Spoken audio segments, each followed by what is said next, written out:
We're going to show you something that's been circulating online. It is fake, but it may look slightly familiar. Take a look at this. We have breaking news. All residents of Canada no longer need to work. That was the statement made by our guest today, Elon Musk. How artificial intelligence can generate a $5,700 a day income. My latest venture is an artificial intelligence software that is exclusively available to Canadians for a limited period.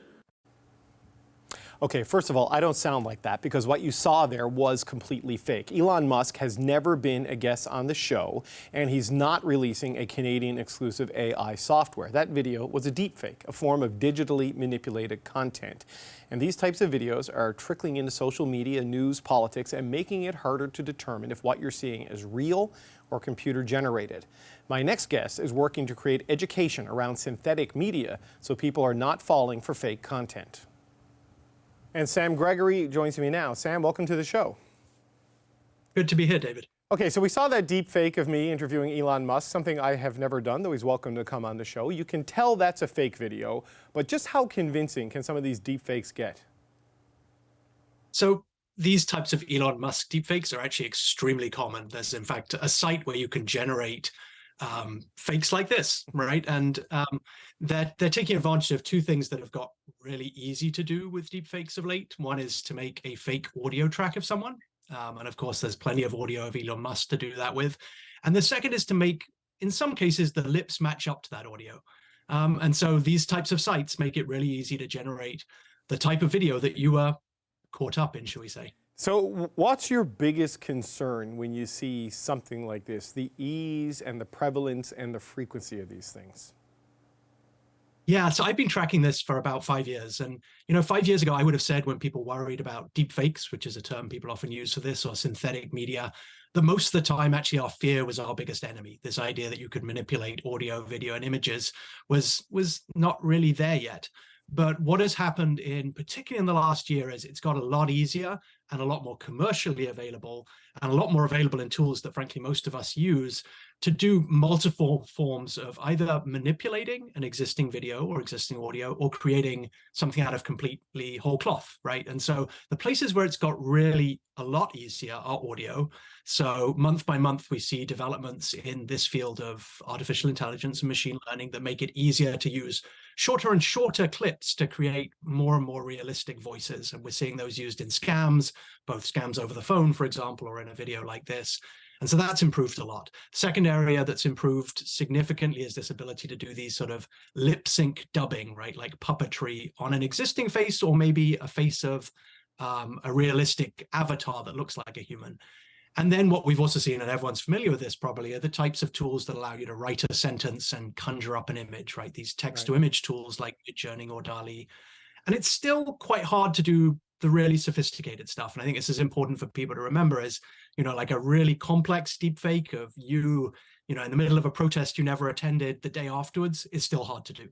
Right, but I look at like this silly thing of me and Elon, which, you can verify pretty easily. But we're coming up to an American election cycle. We're in a minority situation in Canada. We can have an election really at any time. And a short 20-second video clip or 20-second audio clip that could be faked, manipulated, and weaponized could just be so disruptive in the middle of an election campaign. Absolutely. And I think rightly, people's fears have often focused around deepfakes around elections because we know the power of leaked audio, real audio, and also fakes. And we've seen it already in mayoral election campaigns in the US. We had it in the Chicago mayoral election, some fake audio.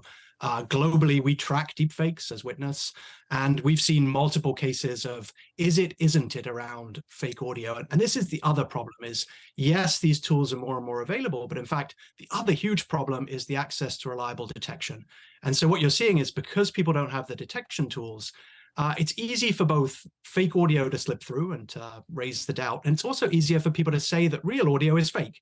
Right. And that's also a risk to our elections and to our democratic societies. Well, I was just thinking about the infamous Donald Trump Access Hollywood audio that came out. That happened in 2023. He could say it was a deep fake or whatever, and he could argue that way. So how do we build sort of resiliency in our political systems to identify and expose these things when they happen? Because I feel like this is going to be something we see with greater frequency.